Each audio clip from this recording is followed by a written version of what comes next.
on pourrait partir d'un article signé par 3 auteurs, Pierre Girard, Laurence Cotto et Jean-Claude Zancarini, dans le collectif que vous trouvez à la librairie à côté, qui s'appelle l'Italie des années de plomb. Ce collectif éclaire en partie la période, d'un point de vue français d'ailleurs, la période dans laquelle se situe le roman de George Vast. Alors dans cet article, s'intitule Littérature et temps des révoltes. Littérature et temps des révoltes. Alors bien sûr, si je cite ce texte, c'est parce que ici, à la Grâce, ce rapport, si vous voulez, entre le passé de la révolte et le présent de la politique est un thème sur lequel, vous le savez, on revient souvent, aussi bien avec Jean-Claude Milner, et on y revient aussi de manière récurrente pour les écrivains. Qu'est-ce que ça veut dire pour un écrivain aujourd'hui avoir derrière soi, et je pense surtout évidemment aux travaux d'Olivier Rollin, un passé révolutionnaire, un passé de lutte. Et je crois que si on ne part pas de la comparaison entre le rapport entre littérature et temps des révoltes en Italie et littérature et temps des révoltes en France, eh bien la discussion que nous allons avoir risque d'être, pour ainsi dire, tronquée. Alors, les réflexions de ces auteurs, qui commencent par un ensemble de propos méthodologiques et poétiques que je vous épargne, partent de la dénomination même de ces années. Comment nommer la phase, disons, qui commence en 69 et finit en 80 avec l'attentat de la gare de Bologne? Alors, le terme qui est choisi par les auteurs du collectif est un terme, comme vous le savez, qui en partie fait problème, les années de plomb. Et il faut avouer que, aussi bien en Italie qu'en France, on a un peu de mal à s'entendre sur une dénomination de cette période. Vous savez qu'il en va de même en France, puisque finalement, quand un président de la République propose de liquider les années 68, en mettant un pluriel à 68, alors que je puis témoigner, vu que c'est l'année de ma naissance, qu'il n'y en a eu qu'une,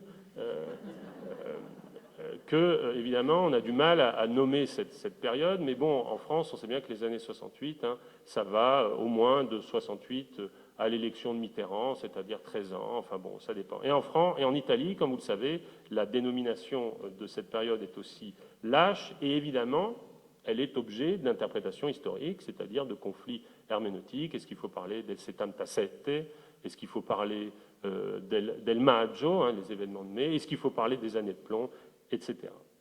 Alors, une fois cette parenthèse terminologique qui est loin d'être un détail rappelée, les auteurs proposent une tripartition des écrits portant sur les années de la lutte. Toujours le chiffre 3. Alors, voilà ce qu'ils isolent, et j'aimerais à la fois exposer cette tripartition et un petit peu la discuter pour venir à nos à nouveau trois écrivains. Alors, il y aurait pour ces auteurs donc un premier moment d'écriture qui est le moment incarné par Pasolini, Calvino, Sciascia, c'est-à-dire des écrivains qui étaient déjà en activité et qui ont reçu, si vous voulez, les événements, alors comment les appeler, des années de plomb, les événements de la révolte, disons, en plein front, et qui ont dû y répondre.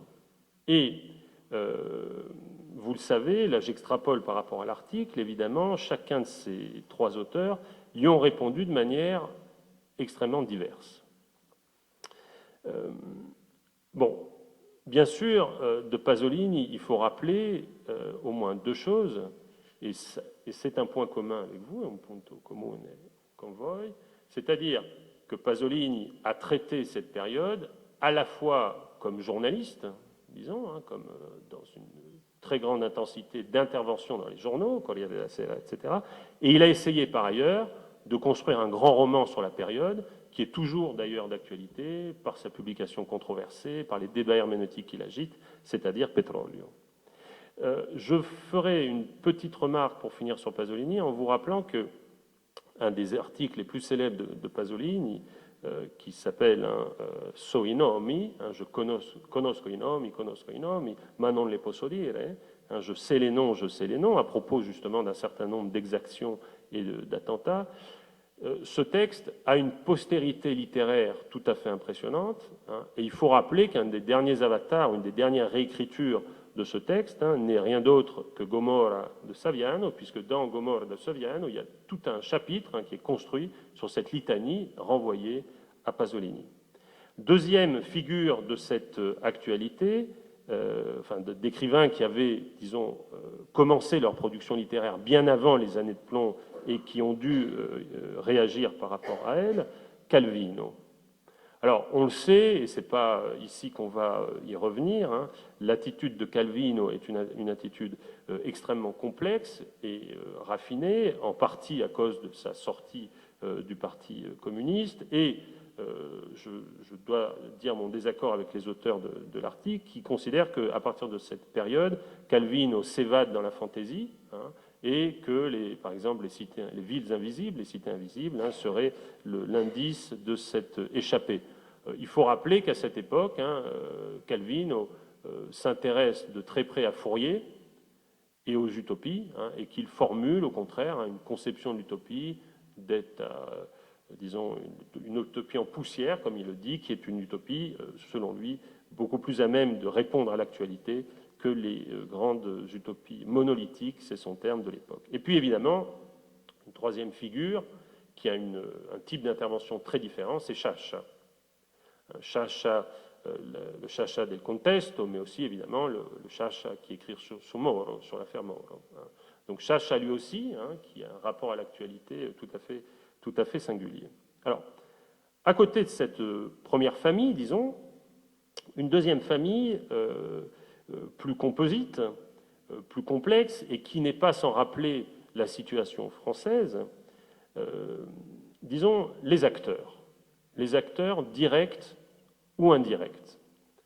Alors qu'il s'agisse d'écrivains très engagés comme Dario Fo, mais surtout évidemment, et c'est l'article insiste beaucoup sur ce point, évidemment, d'acteurs de la lutte, comme évidemment les membres des Brigades Rouges qui ont livré à partir du moment où ils étaient incarcérés un grand nombre de témoignages, de livres, on pense au livre de Curcio, on pense au livre de Morucci, etc.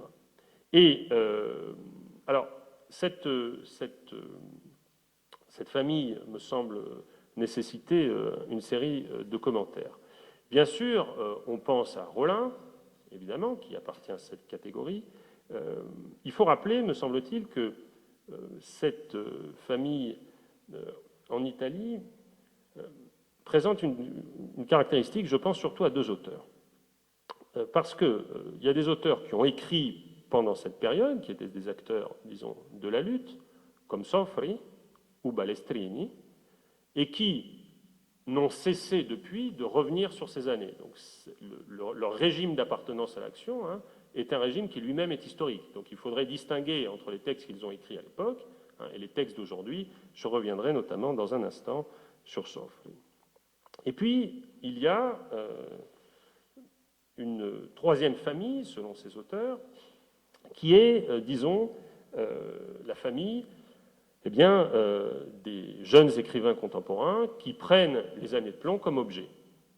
Alors, évidemment, ici, on a un trio de choix, puisque deux de nos trois auteurs, directement, et un troisième indirectement, évidemment, ont travaillé, écrivent, et vous venez de l'entendre, avec Giorgio Vasta, directement sur ces années, puisque Il Tempo Materiale, finalement, c'est un livre sur l'affaire Moro.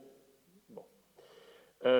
Alors, il me semble, si vous voulez, que, quelle que soit cette tripartition, elle est utile, elle est, comme on dit, pédagogique, et elle nous permet, en tout cas, de faire un lien avec ce qui a été dit hier et peut-être avec ce qui sera dit ce soir.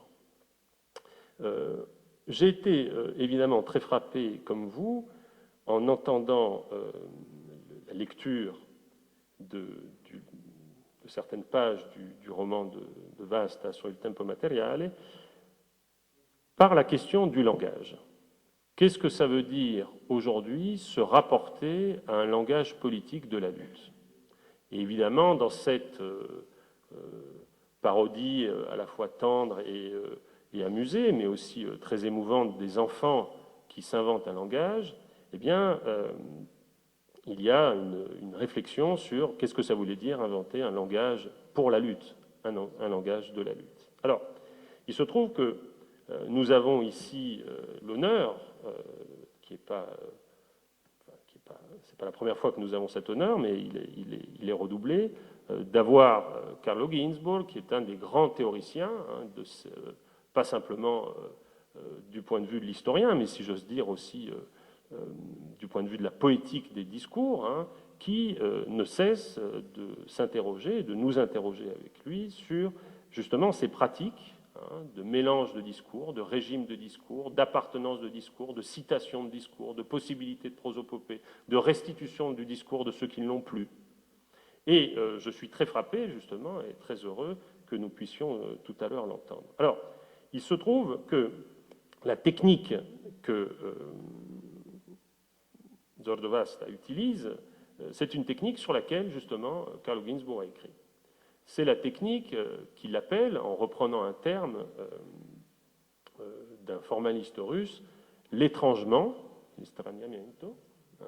Et je voudrais lire quelques pages de ce livre paru aux éditions Verdier, Le fil et la trace, vrai faux fictif, que vous trouvez à la librairie en sortant sur la table de gauche. Quelques lignes de ce livre qui commente en partie cette mise en scène. Nous avons appris sur les traces des formalistes russes, au premier rang desquels Shklovsky, à trouver l'étrangement dans le regard des sauvages ou de l'enfant, quand ce n'est pas dans celui de l'animal. Il s'agit de ces figures étrangères aux conventions de la vie civile qu'il enregistre d'un œil stupéfait ou indifférent et qui permettent de dénoncer de manière indirecte son caractère insensé. Il me semble que cette phrase correspond de manière impressionnante à la poétique, en partie à un des éléments de la poétique de Vast.